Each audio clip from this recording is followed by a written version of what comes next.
Fantastic. Welcome everybody that's coming in to join us live. So Hello. we're here. Hello, Hello. April. Hi. Are you in your car on the drive? Girl, I got the days mixed up. It's next week. I'm at home. I rushed all the way here. Uh, that's fantastic. Well, I'm glad you could join us. Me too. With all that we were talking about recently with brunch and the spiritual component that I know Swati is going to bring to this conversation, I just thought of you and I was like, oh my gosh, this is so good. Oh, I love you. I love you back.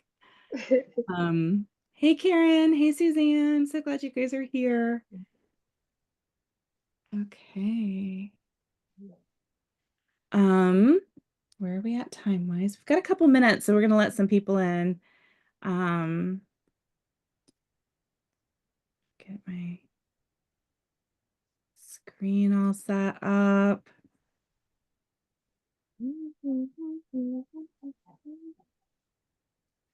So we are recording this and it will go out to people for a replay, just so that everybody knows and that's there. We'll give a couple more minutes just to see if anybody else is joining us. Is everybody else able to see the slides that are Oh, yeah. being presented? Yes. Yeah, okay, good. Thank you. Good.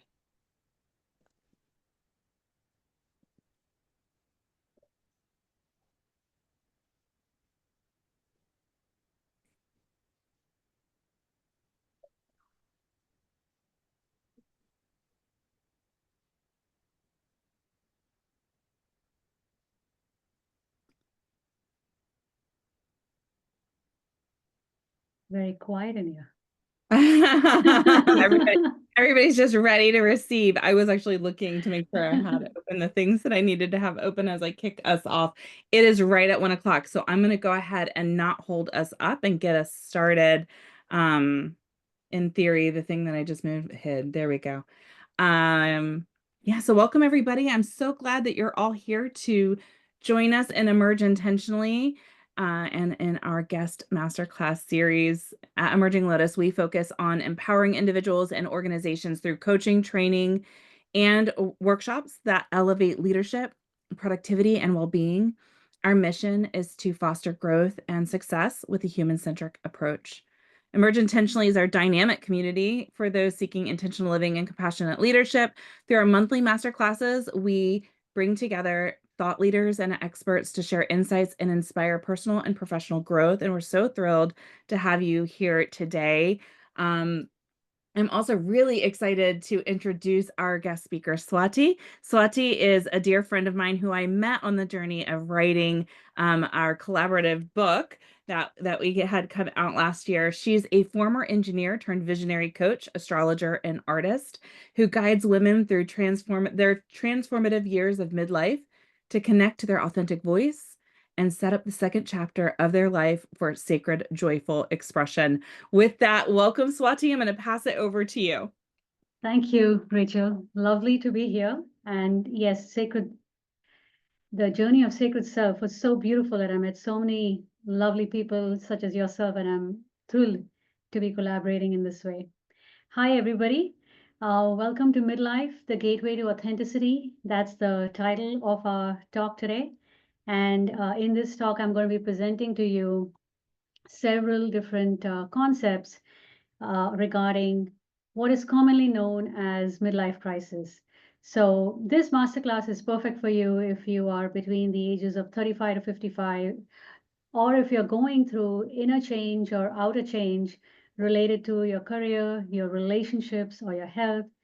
You know that you are brilliant, driven, creative, and you're looking for meaning and purpose in your work and in your life.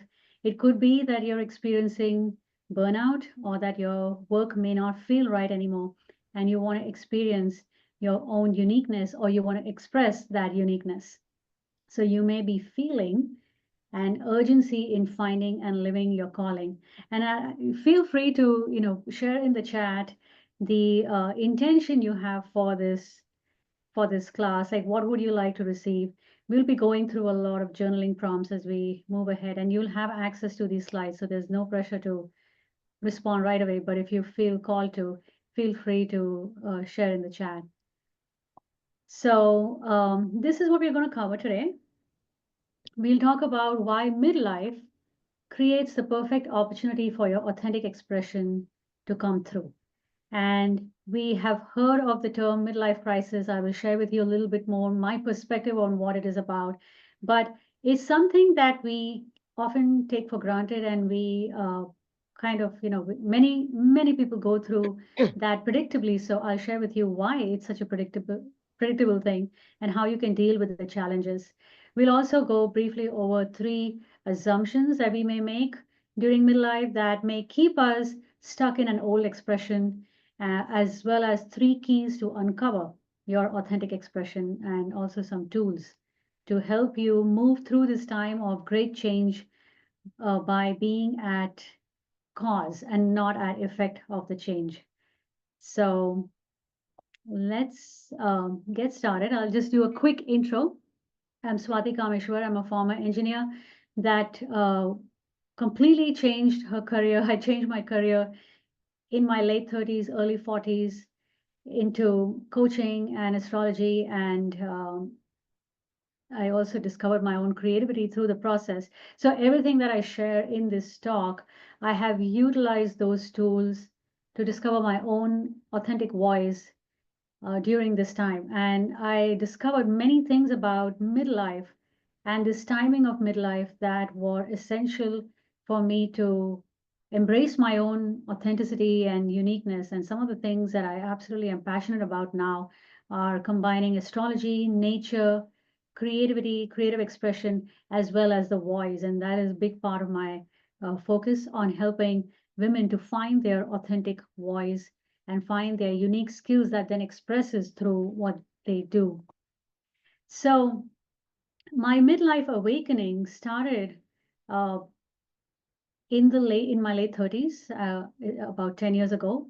And I realized at that time that I had checked off many things on my life's to-do list, but yet I was feeling disillusioned. So I had experienced success, and this was in my engineering career. I had experienced a lot of success. There was a lot of satisfaction also, but I'd reached a point where it felt like, there was a pause that it felt like this can't be the end of it. I've done everything that I set out to do, but is this all there is to life? And there was a very palpable sense of disillusionment with everything, including the success. So I was asking myself, why don't I feel excited about life? I have checked off so many things that I wanted. Why do I feel so sad all the time, despite having everything I ever wanted? And this was not depression. It was this very low level sadness and melancholy that I was noticing. So even though I had a lot of joyful moments in my life, it didn't feel like it was sustaining. So, and then finally, I had a little bit more going more deeper into the questions, asking myself, do I even matter? If I were to die today, what would I regret? And I realized at that time that I was deeply longing for authentic expression. Like I was longing for some expression to come through, but I didn't know what that was. So I'm curious if anyone here relates to that. And maybe you can just put in the, give a thumbs up or something, if a reaction, if you are relating to these things. I'm just notice there's something in the chat. I want to say, yeah, I relate to that as well. Yeah, yeah. Yeah, Okay. there's no more milestones, I feel like, at this point. No more milestones. Yeah, yeah. Yeah. And that's actually very normal for some of the signature energy that we experience during midlife. And I'll talk to that, April. Thank you. So ultimately, the main thing that I was experiencing were these questions from that were being posed by my soul. I actually woke up one night feeling uh, quite anxious about these questions. And what did my soul come here to do in this incarnation? And the second question was what gave me a little bit of anxiety at the time. What if I reach the end of my life and I didn't do what I came to earth to do? Because at that time, I didn't know what was my real purpose. I just knew that I had set on this path, and we study, we get a degree, we start to work, we get a job, we get married, have kids. We go down that path that is set for us by many of us ahead of us. We have expectations from our parents or society, and maybe even of ourselves. But I really felt like that there was so much more to life, and I didn't know what my real purpose was. And that was one of the key signatures we faced during midlife. I'm not going to go through all of these questions here, but these prompts you're going to get access to these slides. So these prompts are great to do on your own as journaling prompts. But I would invite you to ask yourself and journal on these questions and tune into what is your version of those soul awakening questions. Like, what is your inner guidance asking you to explore right now? And you'll have these questions for that. But going on to this topic of midlife crisis, you could say that what I was experiencing was midlife crisis. And I actually looked up the definition of midlife crisis on the internet, and this is what came up. Some of the definitions that came up are a period of emotional turmoil in middle age, characterized especially by a strong desire for change. And another definition was feelings of unhappiness, worry, and disappointment that some people experience at about 40 years old, and that can sometimes lead them to make important changes in their life. So it even has the age there, 40 years, and that's really key. We'll look at why that that age time period is really important. But basically, the definition says that this period is marked by internal or external change. We may have disillusionment with success, career burnout, and it tends to be a soul searching phase of our life where we are looking for meaning and purpose and authenticity, and then that drives it becomes a catalyst for positive change. So now I don't use the term midlife crisis, but I really call it as midlife awakening, because I know that this period of time, rather than being seen as a challenge, it can be seen as a catalyst for positive change. So now I want to go through, actually, before we go into the assumptions, I just want to pause here and ask, are there any questions? Is there anybody who would like to share anything about what we've covered so far?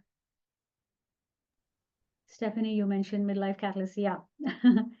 Any questions so far? No. Okay. You have some hearts, and you have some. I echoed that midlife awakening. I saw some Yes. others reacting to that as you said it, and Stephanie's midlife catalyst. And there's also definitely terminology we're embracing. We're embracing, yes. Yeah.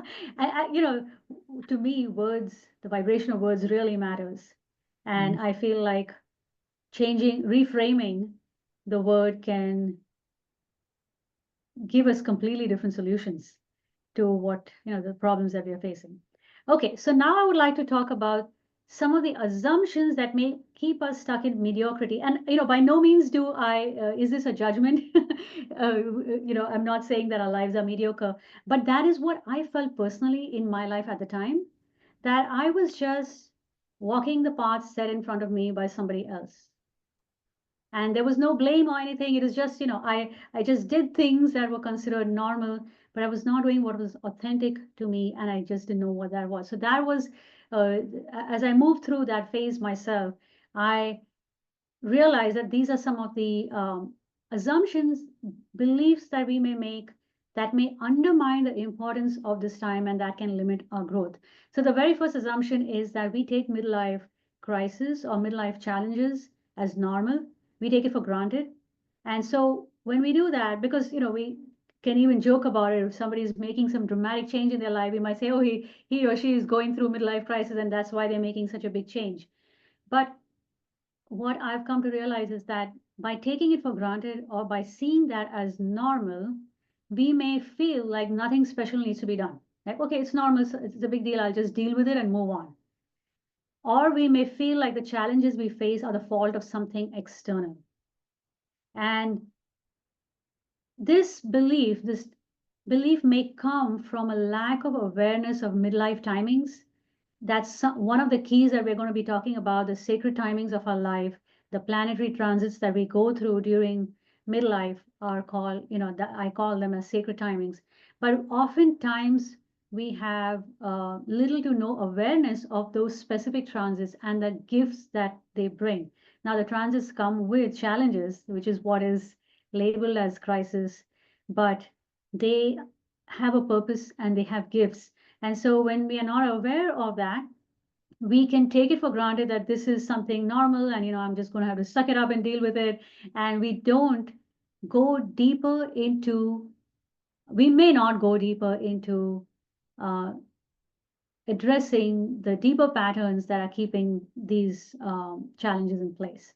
So my reframe for this belief or this assumption is that looking at midlife as an opportune time to ignite my unique genius, to really look at these, 20 years around your 40s and 50s, even late 30s, as an opportune time to ignite your unique genius. And I'll share why, many of these timings, our unique gifts come online only during this time. And that's why it's important to have the awareness of that transit, because you can then ride that timing and tease out the gift. So it's also about redefining what is normal. We tend to take for granted things that are deemed as normal. But during this time, I realized that I didn't want to live a normal life. I didn't want to live what was considered normal by somebody else. I really wanted to go deeper into my own authentic expression, which was not normal. An engineer becoming an astrologer was not at all normal. And that is, in order to embrace that authenticity, we have to redefine what is normal to us. So here are some, actually, I have some questions after the assumptions. But before we go into this next assumption, any questions or comments on this first assumption? I'm just going to open up the chat. Got a quiet crew. Stephanie says, I like, just like I call retirement, refirement. Yeah, yes, that's beautiful. And Heather says, settling. Yeah, this assumption, this first assumption can lead us to settle for things that we needn't settle for. Okay. I know some of the things, Swati, that I've heard from some of my clients are things like, I don't know who I am because I took all this time to raise my children and to work. And so who am I and what do I do with myself now? I'm at this stage where they don't need me anymore. So then who am I if I'm not mom, or I'm not, for you, engineer, right? Or my path was hard. So who am I if I'm not those things? And so it's like all of a sudden this moment of redefining without this pathway, like you said, society had kind of given us this pathway, but they don't guide us on then what do we become after we are this thing for all of these other people. And it looks like Karen dropped in. She's just taking it all in. Who am I if I'm not a caregiver? She dropped in. Yeah. Yes, absolutely. And that is such an important part of this midlife time, redefining who you are. And we'll talk to that. I'll speak to that. And the questions are also there to help you delve deeper. So the second assumption that may keep us stuck in the old expression is that we assume that we have to leave our current job or career to find our passion, and that can be totally scary. I mean, that totally triggers the fear buttons that we all have around needing security, which is a very normal thing, of course. But the other part of this assumption or this belief is that if I live my passion, it has to pay me money right away. And so we may not see, even if we know what our passion is, even if we know what we're passionate about, what lights us up, we may not see the pathway for it to give us economic stability. And so immediately that, we shut it down. We shut it down as a way of living. And the reason for this assumption is that we don't know what is ahead of us if we live that passion, or we don't know how to find a way to make it work monetarily. So there's this fear of the unknown. And what I realized So first of all, this is something that I experienced myself a lot during my years of exploration, even when I was an engineer. And what I realized at that time was that I don't need to leave my job. I can find my passion now wherever I am, and that will make things better. And that was absolutely my experience, where just the fact that I was living my passion, I had started to explore astrology and I was sharing that with people, it would light me up so much that it had a very positive effect on my job. So that energy of you living your passion now, finding the time and the energy to live your passion now is a big part of this work. And this is, we may often people tell me that I don't have the time to find my passion because I'm so busy with my work. And that is what the second key that we're going to be talking about today. How you use your life force energy during this time is absolutely key to creating space in your life for finding your passion if you don't know what is, and creating space in your life to live your passion if you do know what it is. Like doing it more and more, letting it express through you, through your talk, through your activities, that changes your energy. And when that happens, even the things that seem unpleasant can be managed. And a lot of that comes down to managing your life force energy. So that's the second assumption. Any questions here on the second assumption or any comments? I know for just kind of jumping in while everybody collects their thoughts on it is I've been doing some spiritual reading, and a lot of the things that I've kind of touched on this week, like leading up to what we're doing here, have been about our need and sense of control. So it's like we feel the need to have that plan, and that it has to, you had said Yes, this, and it has to make me money then because my life purpose must yes, be through my work that then helps sustain yeah, me financially. And this invitation to look at it differently, release the control over it, follow the signs, the callings, the things that you're most interested in, and just explore them for fun. And having that shift in mindset that it doesn't have to be your career, and maybe it's just not your career right now. Like you described, like I'm an yeah, engineer who's exploring astrology. Now I'm an astrologist, but that exploration and following your passions led you to this place, which I think is a really powerful like invitation to take that pause and go, it doesn't have to be, you don't have to turn your world upside down yes, in this midlife catalyst phase. Like you can absolutely. embrace. In fact, I found that being able to have a stable, being able to have a job that provided stability was such a gift because that gave me the freedom to explore. Once I figured out the life force energy thing, right? Like once you figure out how to create the time and space in your life for that, that is such a gift because then you can freely explore without the fear of failure. You can experiment with things, try out new things without having the pressure for it to become a job. And oftentimes we have this assumption that our life purpose must mean it's a job. And that's another reframe, like you just mentioned, Rachel. We would like to, de-link the two. Life purpose, I like to think of it more as an energy that you are living out, expressing, and the job is something else. The purpose of the job is something else, and the purpose of the life, they can, of course, coincide, and that's great. If anyone is able to uh, combine the two, that's wonderful. But it doesn't have to be that way. If you're not able to do it right now, that's okay. You can take it in steps. Okay. The third assumption that may keep us stuck in the old expression is that we can play waiting games. That means we're always waiting for something down the line in the future. And one of the most common things I see is, we may say, I'll find my passion when my kids go off to college, or when I retire, or the weekend, or when I'm on vacation. Again, this is something that I have experienced so deeply. My kids are still in school, but I used to always think of retirement as this time when I will do the things that I really love to do, or the weekend. Painting is something I would really, um, since I was a child, painting has been my passion. Just playing with color and paint. I'm not a trained artist, but it just gives me joy to play with color and paint. And even that, I used to put it off to the weekend.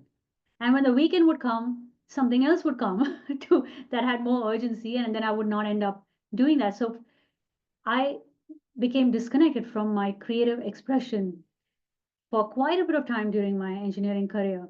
And when I started to reclaim that, going down this studying astrology and reclaiming my creativity, I realized that these waiting games that we play, that's coming more from just a habit of, we have so many habits of not taking care of ourselves, not giving ourselves the things that we really value, maybe giving priority to other things in our life. But a lot of this also came from a lack of awareness that specific midlife timings awaken brand new skills. And if you don't allow yourself to explore, if you wait 10 years down the line, if you wait for something else down the line, we may have lost that energetic opportunity. Because when certain midlife transits happen, they're actually opening up new access to your gifts via your DNA. And that is something we'll talk about when we look at the 3 keys. So again, reframing this to writing the timing now, trying to make a change now, however small it is, but using this time now to make the change is a more efficient way of creating positive change in my life. So I have some of these questions listed out here for you to journal on your own. These are beautiful to explore.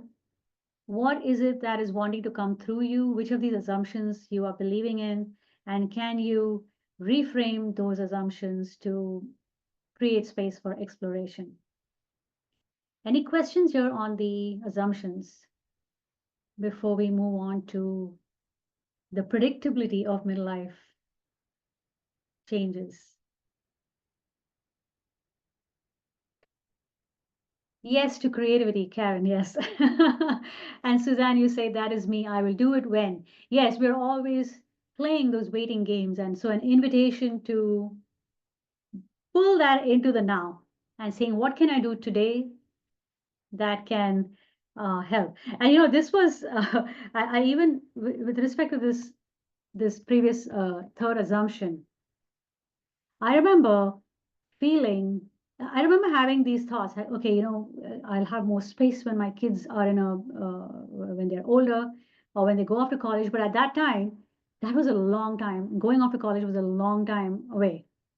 And just the thought of waiting another 10 years or 12 years for me to find my passion, it just made me very sad. And so that was when I realized that I cannot wait that long. I need to find it now. And that was partly because I was getting awareness of these astrology transits that I'm going to talk about now that helped me see that there was a pathway to do it now rather than push it off. Okay, so now let's talk about the predictability of midlife. Why do people experience changes during this time? That's because every human being will experience planetary transits at certain specific ages. Now, planetary transits are predictable because a planet takes a certain number of years to go around the sun. So there's a predictability to that cycle. For example, Mercury takes 3 months to go around the sun. That's why we have Mercury retrograde at least 3 times in a year. Venus takes about 19 months to go around the sun. Mars takes about 2 years, and so on. So there's predictability to these planetary cycles. And so we experience these transits at specific ages. And even if you don't know anything about astrology, that's totally fine. What a transit means is that when a position of the planet in the sky coincides with the position of a planet in your natal chart, I refer to that as a transit because it's called a transit because the transiting planet, what's transiting in the sky, is awakening something in your chart. So it creates an opening of that energy within you. So even if we look at planets as something external, they really are an extension of our own consciousness. And so when there is a timing link up that happens, is actually awakening something new in your own DNA. And we experience challenges or opportunities in our life when we experience those transits. So midlife challenges are linked to midlife planetary transits. I call them sacred timings of our life because they're awakening it's basically an opportunity to awaken higher expression.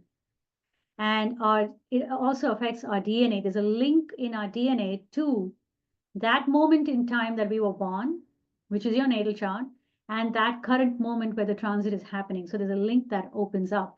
And these transits, everybody will go through different transits, even if you're born on the same day, depending on the time of your birth, you will go through transits in a different way than somebody else. But nevertheless, everyone goes through transits in their life. And this is a strategy used by our soul to ignite our unique genius. So when we experience certain transits, it pushes us to look deeper beyond our surface level life, surface level success, and to reevaluate our life to see, are we truly in alignment with our soul's intent? And here are some of the key transits that we go through during the midlife time. These are outer planets, and I have listed, we also go through transits of Mercury, Venus, Mars. Those are also pretty significant. In fact, any of them is significant.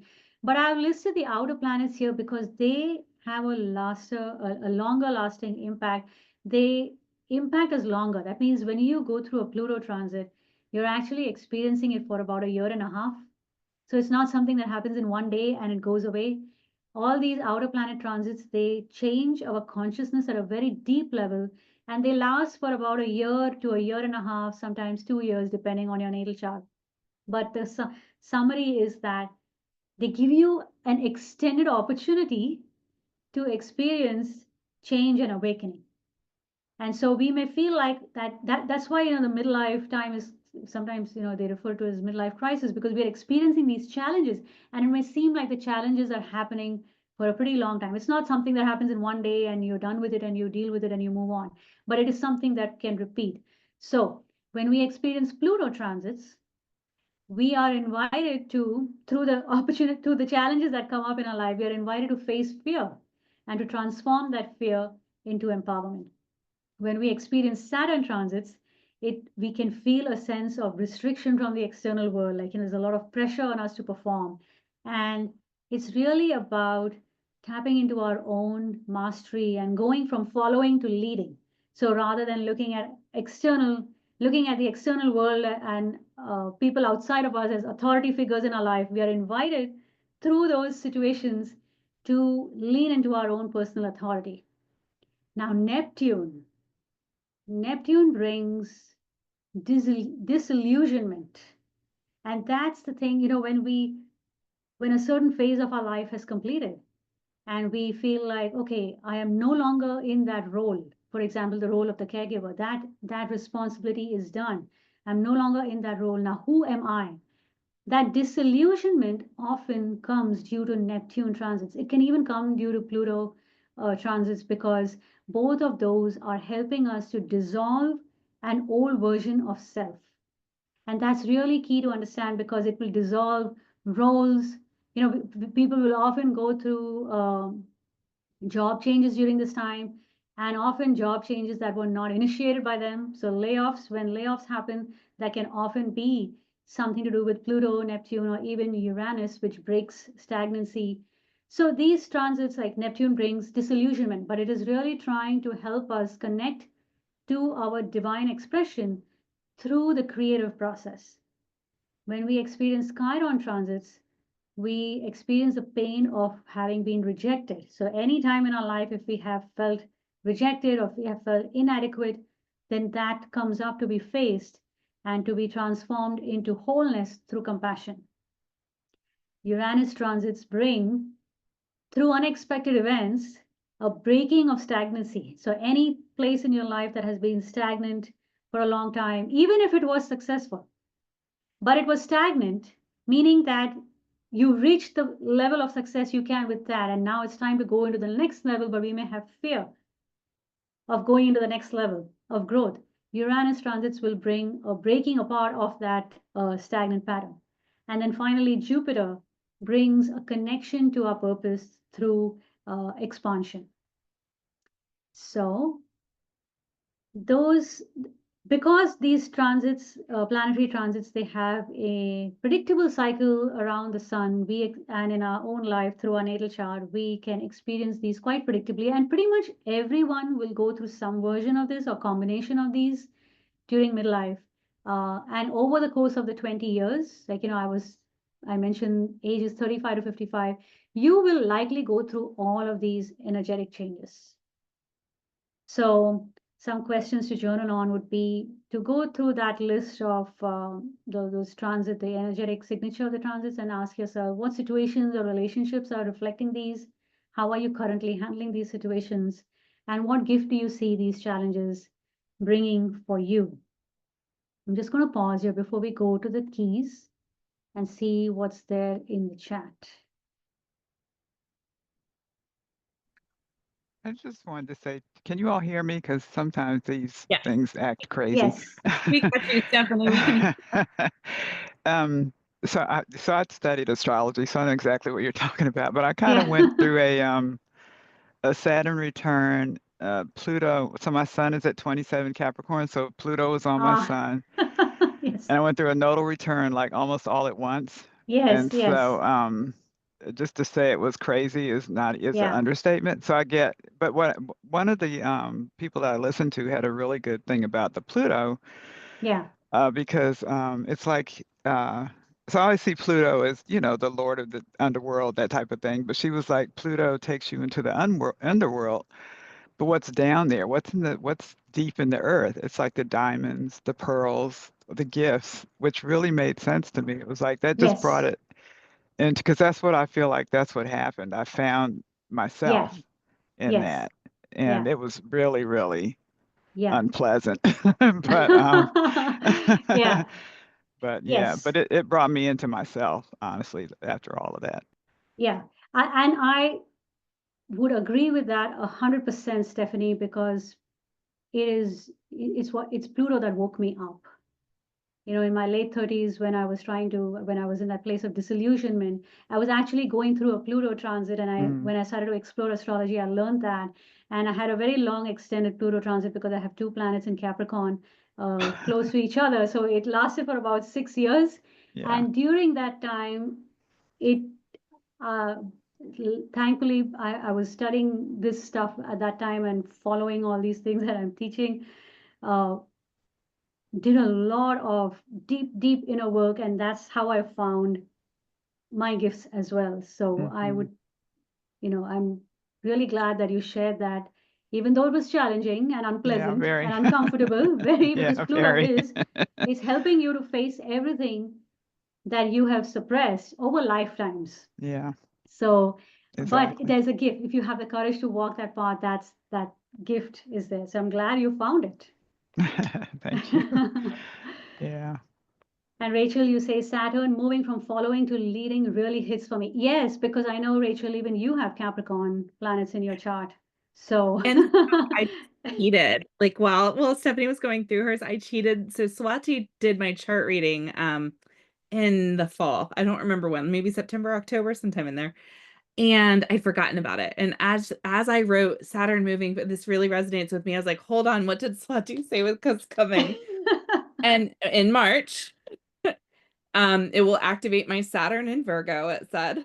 And for Karen and Heather Warren Dimbrova, who've done a lot of co-working with me lately, Swati said it's ideal time to release perfectionism, reconnect with your spiritual authority, and revisit your beliefs around how time and energy are used. And I'm giggling because that is 100% what I just went through, having forgotten that we talked about that, and just kind of and it's been this enormous shift this month. And then it's like, oh, yeah, that's because So it really resonated with me too, that this is a time where we often label as a crisis, as we said at the beginning, but it's also something that all of us are going to go through, just depending on when. We are all going to go through these planetary transits, and they are all expected, but nobody prepares us for it. So just knowing it alone, there's a comfort in that. So I just wanted to share that. Yeah. Thank you, Rachel, for that. And you speak about March. This March is a giant sacred timing by itself, because we have the eclipses and the equinox. We had an eclipse on March 14th, equinox last week, and a coming eclipse on the 29th. That is a giant sacred timing in itself. So, wonderful time to actually have this talk and introspect on these questions. So now I want to move into the 3 keys. What are the 3 keys for connecting into your authenticity? And I'm going to go through them very quickly here. And I have more detailed slides here. So let me just say that the first key is this awareness of the sacred timings, what we've been just talking about. The second key is how you use your life force energy during these timings, when the timings get triggered, or just generally actually, in every part of your life, even if you don't know what timings are being activated in your natal chart, this life force energy use is important. And then the third thing is being open and awake, watching out for the unique superpowers that get revealed when your life force energy use starts to get optimized. So all these 3 things together, they awaken your authentic expression. So let me just go through each one of them. So we've been talking about the sacred timings of midlife, all these different transits, and I also talked about this eclipse tunnel that we are going through. Basically, the purpose of it is to resolve the old and to help you create the new. So to resolve old patterns in your life, old relationships, old ways of being, your old self, and to help you move into the creation of your new self. And that's consistently happening. So that means we are consistently being reborn. We are consistently dissolving an old aspect of self and creating a new. Now, midlife timings are what I call as they're hot. That means they're heart opening times. You will go through situations in your life that crack open your heart. Stephanie was talking about Pluto. When you go through something like a Pluto transit or a Chiron transit, oh my goodness, it helps you. If you lean into it, it really helps you to open your heart up, because anything that has been keeping your heart closed will come up to be dissolved. And they are also what I call, they bring up ego eradicating events. Pluto, Chiron, Neptune transits are all there to dissolve our ego that has kept, like, it controls, it has this controlling aspect. It prevents us from opening into the unknown and trusting life. And so we will experience these ego eradicating situations which hit hard at the ego. So it tends to be a major checkpoint because it's trying to align us to a life purpose. And your natal chart, like I have been sharing, your natal chart holds clues to the gifts that are coming online. Not Your natal chart also gives you clues to the places that you sabotage yourself. So for example, if you're going through a Pluto transit, looking at where in your natal chart that's being activated can tell you what kind of sabotaging patterns are coming up to be released, but also what are the gifts. So what is the soul's intent for your life? What's a future path? What are the gifts that are awakening during this time? And there are many transits that happen during this time that, like for example, Uranus and Chiron, that are awakening new energy within you. They're not only resolving the old, but they're awakening a new energy within you. So new skills will come online. So you have to kind of redefine who you are or your perception of yourself. It's a massive time for being open to a new definition of yourself. And I'll give you an example. For me, it was astrology. I didn't wake up one day thinking I'm going to be an astrologer. Even though astrology was something that I was exposed to in my childhood, I was born and I grew up in India, so astrology is a very big deal there. Although the kind of astrology that I practice now is different, but it is still a big deal there. So I was aware of it, but I didn't have that desire. But suddenly one day, in my late 30s, that curiosity started to awaken. And when I started to explore that path, it was almost like a remembering of the skill, like that it was already there in the information was there in my cells, and I was remembering it. And then it just became very easy for me to follow that path.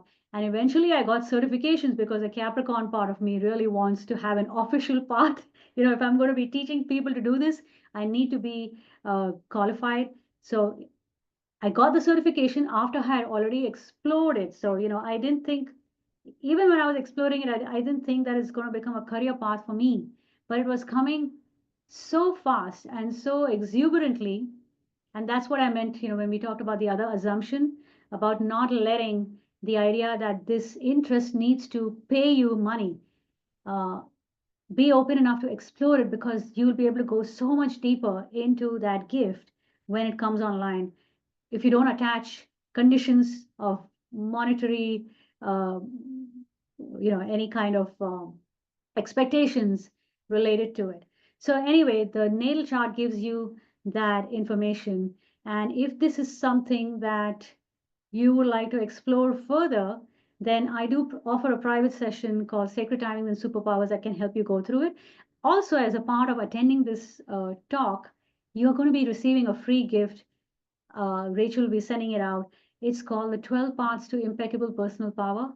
It has a list of all the key dates for this year, big transits for this year. Even if you don't know what your natal chart is about or what's being activated there, just those general dates can give you an idea of what to watch out for. All right. So again, some questions here for you to journal on your own. Let's move on to the second key. And Rachel, I just wanted to confirm with you that we still have time, that we are good on time. Yeah, okay. All right. The second key, which I found was absolutely essential to receiving the gift of the planetary transits, is how you use your life force energy. And a very simple clue to that is, what is your current default? What is your default mental and emotional state? That gives you clues to how you're using your life force energy. So remember, I talked earlier in the presentation about the soul awakening questions, and I was noticing that even though I had achieved success and I had checked off many things on my life's to-do list, I still feel this low-level sadness, that melancholy that was always there. That was a clue to my default emotional state. I didn't know it at that time, but as I started to learn these things, I realized that that is a clue. Like, your default mental state. Do we tend to be judgmental? Are we anxious most of the time? All those can give us clues to how we are currently using our life force energy.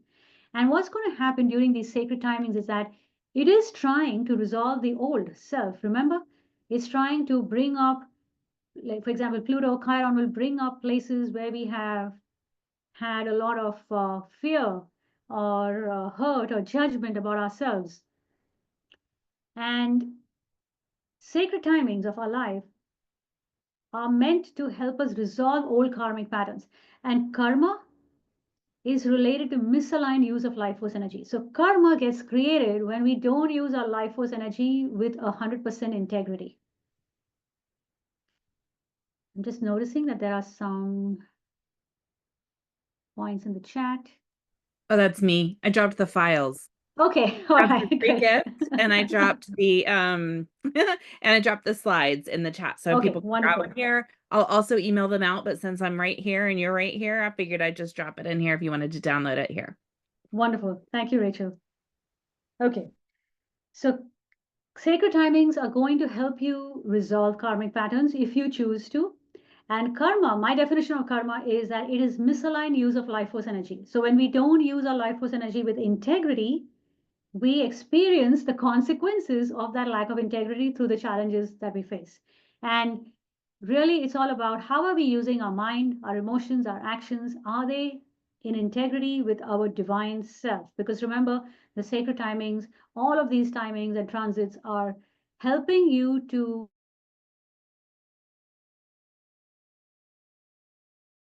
steering these transits if you choose to go down that path. And we often that's why we have this we feel this incredible need for change. When you change the way you eat, when you change the way you think, when people start to meditate, when you start to do more yoga and positive habits, all of that is responding to that call for clearing up our old patterns. And so it becomes this purification of your life force energy. You're purifying the way you use your mind, your emotions, and body. And that starts to have an impact on your DNA, which then opens up access to a higher dimensional version of you. You start to open up access to gifts that may be your past, your present, your future gifts that have been untapped. And honestly, that's what I feel like happened with astrology for me. I was doing this incredible, intense process of emotional clearing, and I started to notice that even my experience with time was changing. I was starting to get more time to do the things I love because our, dense emotions and dense thoughts actually close down our DNA. Our experience of time, linear time starts to shift when the DNA starts to experience more coherence through, heart mind coherence, through all the practices that we do, spiritual practices, ascension practices. They actually create more coherence in the body, and that has a direct impact on the DNA. And there's now been a lot of research that has proven that when the DNA starts to bundle in more coherent patterns, it actually gives you access to other dimensions of you and other versions of you. And that is how our gifts come in. And that's how I personally feel like astrology awakened. I suddenly started to, I've probably done it in some version of my lifetime or some lifetime, but I started to get access to that here. So when our life force energy is frozen, for example, we have these old dense thoughts and beliefs and emotions, that actually starts to crack when the transits happen. That's why I mentioned earlier there's a heart opening time, because it really helps you, it forces you to face the places where you have been stuck, and it forces you to kind of take responsibility for clearing that. And it goes beyond simple self-care. It's not about um, just sleeping well or hydrating yourself or eating good food. It's really about doing the deep inner work of clearing your thoughts, up leveling your thought process, clearing the emotions. For example, clearing old grief and old anger, resentments. Basically, coming to a place where you're actually able to hold more life force, positive life force in the cells of your body.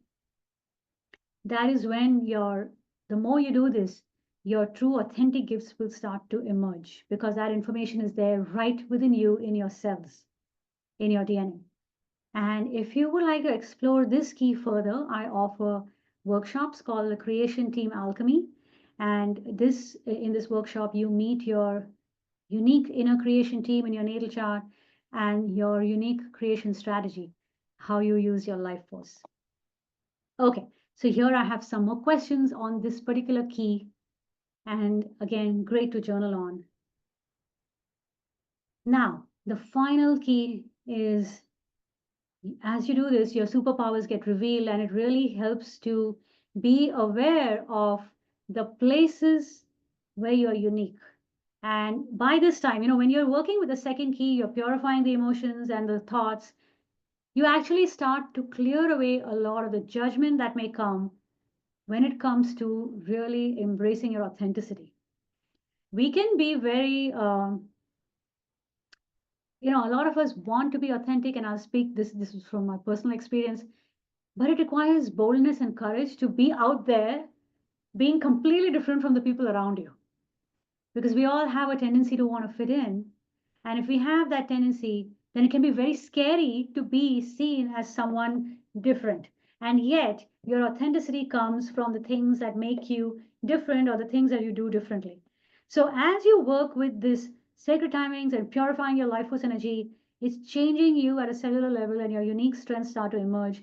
And it does require boldness, courage, and a very strong sense of self worth to be able to live that and express that.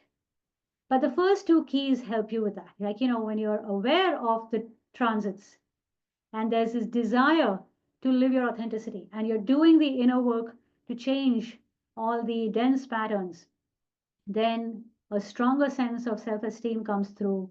You're able to perceive yourself in a different way. And that's the big thing about living your authenticity, is that to stand strong in your uniqueness, you have to perceive that yourself. And sometimes people close to you will reflect that back to you. People will tell you what your unique skills are, and it requires also openness to be to open to what people tell you about yourself. So anyway, as you do this, more and more aliveness gets unleashed, creativity gets unleashed, you get courage to move out of your comfort zone, and then this way of being sets the foundation for your future. And to explore this key further, I have a 6-week program to help you tap into your life purpose blueprint of your natal chart, the energies that in your natal chart that share with you what your life purpose is about. And here are a few more questions to explore this particular key. All right. So this is just a quick summary of the different keys and ways to explore that further. And finally, that brings us to the end of this talk. Here is Painting Bird. Painting Bird is an aspect of me. It's actually the playful part of me that it's Painting Bird is my muse of playful brilliance. So I'm just going to recite this poem by Painting Bird. A crystalline rose for you, dear heart. May its brilliance light up your path, and may you step into this next phase of your authentic self with enduring grace. And thank you for attending this talk and all your interaction here. May you have the courage to live your authenticity with joy. Feel free to share any insights or comments. Feel free to unmute and speak as well. What are you taking away from this? I just wanted to say, I can come on video. I don't even know. I'm just so Yeah, used to sure. not being on it. Oh, you can't see me anyway. But I just wanted to say that I feel like what you're talking about is very appropriate for the times that we're in, because it's like activating, it's like that's what we're being led to do, is to activate those inner Yeah, parts of ourselves. And even though yeah. I've heard what you're talking about from others, yours is not, it's like everybody has their different way of Yes, talking about, you know? yeah. So I really like your approach. I just wanted to say I really appreciate your Thank approach, you. because it's coming from the midlife. My sister and I were actually talking about it. I've sent her actually your website and stuff, because she's she actually may create her own thing, but I wanted her to see someone who was coming in from not the regular approach to midlife, but a different. So hers wouldn't be the same as yours, because she's not into astrology Right. at all. But Yeah, I think it was just really great that you're coming in to talking about, midlife as it's not a crisis, because that's how it's put out in it's our society. portrayed. Yes. Yeah, and it's Yeah, not. It might be tough to get through it, but there are things you can do. And so I think what you're doing is actually one way to really, because you have to yeah. do it on different levels. And so this is one level, I think probably one of the most important levels to Yeah, yeah. do it You know on. that So second key, the life force energy use, how you respond to the transit is really important. And because of Pluto and Chiron energy, it can be really hard. I will completely admit that. But it is how you respond to it, even the choice that you make of wanting to respond to it in a different way, that helps. Thank you, yeah. Stephanie. You're welcome. Any questions? What are you taking away from this? Maybe putting a word or two in the chat, or a phrase that represents what you are taking away from this talk. What's important to you?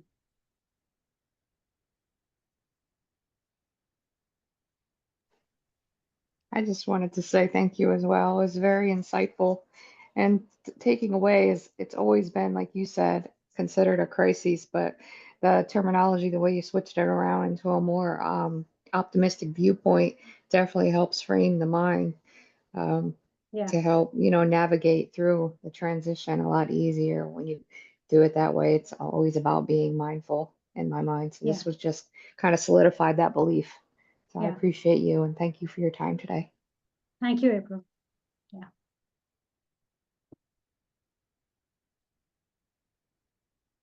Suzanne says, not alone in my thoughts and feelings. Yeah. Yes, Yeah. we all feel, so many of us feel this way. I I can't even tell you, like, I work with a lot of women in the engineering world still. And it's just so interesting to see how we all have similar viewpoints and similar kinds of challenges. Yeah, absolutely. And I know that there are some people in here that are single moms and others that have no children but had to be caregivers for other people. And the different like kind of things that we do, especially as women, we're all women in this room, and caring and taking care of others and having this place where midlife really opens us up is what it feels like. It's this space where we're done serving the purpose that other people have told us we're here for, and we start exploring and making space for what our soul says we're here for. And I think that that's kind of summarizing what you've brought here. That's what I think I'm taking away, is just being open with curiosity. And I will share, all of that art was your own, right? And this, Yes, all yes, of it was that all art my own. was yours, and you didn't wait for you to have some sort of like artist venue where you're going to sell them for millions. You're like, I just am doing this because I'm passionate and I'm curious. And I had privately chatted with Steph for a moment in there too. So Stephanie and you both are just these beautiful astrologers. Stephanie is, I've been blessed. She's done some of my readings. We actually took a card reading course together, and I just saw her kind of like just blow up with it, like with her skill just being there, and the guides that she has being there. And what you mentioned, Swati, for you about that natural inclination, the astrology, once you started learning it, it was like it was always there. And Yeah. I felt that with other things, but also, you all know, I've said it over and over again, with astrology, for some reason, it doesn't stick. So I just sit there going, yeah, that makes a lot of sense when the smart talk about it, but you'll never hear me talking about it because it's just not something that my soul is Yeah. here to master. I come in from other lenses and bring different skills. And so I Yes. thought that there was an appreciation for what you said there too, about pausing and noticing, what are those clues? Where do you feel that? And if you're not in a place where you don't see it, lean in on the people that are around you and let them reflect to you. What are the skills that I'm bringing to this table? Um, and I thought that was really, really passionate. Or powerful. And I can't wait to like dig into the journals. We've got a few other comments in here. It looks like Heather Nunley said, she's taking away deepened awareness of where I am. I'm enthusiastic about my continued growth during this season. Yeah, Wonderful. I love it. Yeah, with respect to astrology, I had a fear of stepping into that identity because I come from this very technical left brain background, right? But I'll tell you honestly, it's one of my strongest skills. Mm-hmm. It's one of my strongest skills. And I asked myself one day, why would I ever turn away from that? Yeah. Right. Yeah. So Amazing. Well, everybody check the chat for the links with the gift, with the PDF of the slides, and Swati's website address is in there as well if you want to check her out, explore a little bit more about what she's got going on, or stay in contact with her. Swati, thank you so much for taking the time to share this wisdom, to enlighten us that, like Suzanne said, we're not alone in this. It is all part of our journey and helping us get grounded and understanding that through your lens. Appreciate you so much. thank you. Thank you, everybody. And thank you, Rachel, for inviting me. This was a delight. I concur. I concur. All right. Thank you all. Keep an eye out for your email. I will send out the email later on today with the replay and also those attachments that I included there in the chat. Have a great rest of your day, y'all, and we'll see you next month. Thank you. Bye. Bye, all. Bye. Bye. Bye.